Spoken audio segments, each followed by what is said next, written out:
Hello, Oupas Seentjies. So nice to be with you guys again, um, like we do regularly, most evenings. And it makes my heart thunder thinking how you guys are sitting there listening to what we have in common. What do we have in common? We have the Holy Spirit in our hearts. We are God's children. We have Jesus who paid for our sins, your sins and my sins. So it's wonderful to know that we are in Christ, in Jesus. We are actually brothers and sisters. So you are my brothers in Jesus, whether you are my grandchildren, but ultimately when we all go to heaven, we will all be equal. You won't be kids. I will not be a grandfather. We will be in our new bodies that God will give us.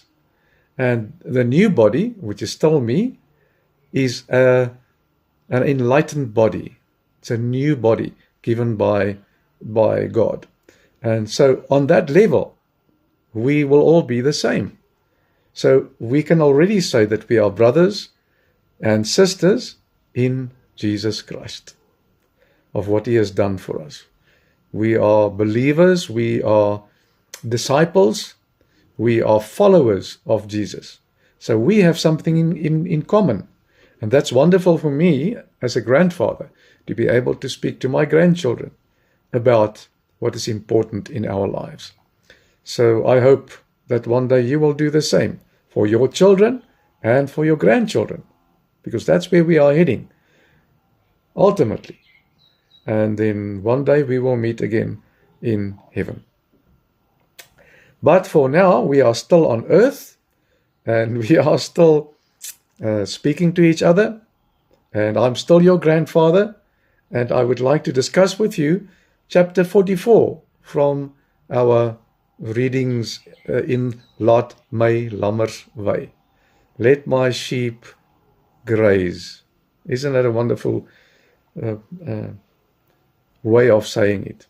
So anyway, we said last time that we will talk about the prophecies of the coming of the Messiah. So in the Old Testament, in the prophets, the books of the prophets towards the end of the Old Testament, those prophets mostly spoke about the situation that the Israelites were in exile at the time, and they spoke about the coming of the Messiah in very good terms. I mean, not in very broad terms, but in, let's call it, narrow terms. But before we read, and then we're going to read about Jesus and the coming of Jesus in the New Testament. So it's amazing to see how many of the prophets prophesied and filled the Old Testament, the prophecies, with clues and promises of Jesus coming, long before He was born. So God used these prophets to tell the people exactly what the Messiah would be like, and that He is coming, and the situations at the time of when He will be coming. So there was people had a good idea, or would have a good idea, when He comes at the time. But when do we hear about, when was the first promise of the coming of our Messiah? It was in the Garden of Eden, in paradise. After the serpent devised this plan for Adam and Eve to eat the apple, they after that, God said to Adam and Eve, remember, and it is called the mother promise. So God made a mother promise, and that promise, just after the sin, God told the serpent, which is the devil, that a descendant of Eve will one day crush his head. That was the first promise, that Jesus would come and defeat the devil. Then again, further on, when we started reading about Abraham and his family, God promised Abraham, through his family, all the nations of the earth would be blessed. So, in other words, through Abraham and through his family and descendants, all nations will be blessed. And that blessing is Jesus Christ. Judah and Moses, Jacob promised his son Judah before he died.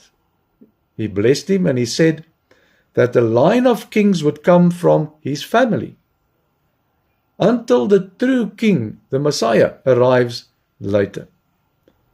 Moses promised that God would send a great prophet, just like him, to teach God's word. So, if you start putting all these things together, you will definitely get the picture. God made a special promise to King David. Remember, King David was in the clan of Judah. So, in the descendants of Judah, David was born and he was the king.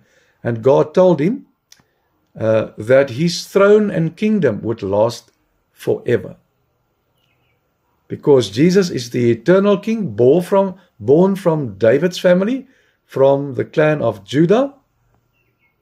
The Bible often calls Jesus the son of David, because he was born, and God told David that one day this king who will reign forever will be born as your descendant. Other clues of Jesus' coming was by the prophet Isaiah. Very clear clues. He said, a young virgin will have a baby boy and his name would be Emmanuel, which means God with us. Isaiah also said this special child would be called a wonderful counselor. He will be called Mighty God. He will be called Everlasting Father. He will be called the Prince of Peace. So the things he said could not be closer to what Jesus would be when he comes. And then at the end of the books of the prophets, Micah, God even told him the exact little town where Jesus would be born, Bethlehem. Now we hear all these things. We hear the birth of this baby boy from a virgin. We hear about the town. We actually have all the clues. Many prophets spoke about Jesus as the great king, right? Jeremiah said God would raise up a righteous king from David's line. Remember, again, David in his line of descendants, who would bring justice and safety, who would save his people. Then Zechariah, he gave a very specific clue. He said the king would come to Jerusalem riding on a young donkey, which is exactly how Jesus entered just before he was crucified. Remember, he entered Jerusalem on a donkey. There's a beautiful story about the donkey, how they found and how his disciples were sent ahead to find this specific donkey. But anyway, so he rode into Jerusalem on this donkey. And remember what the people did.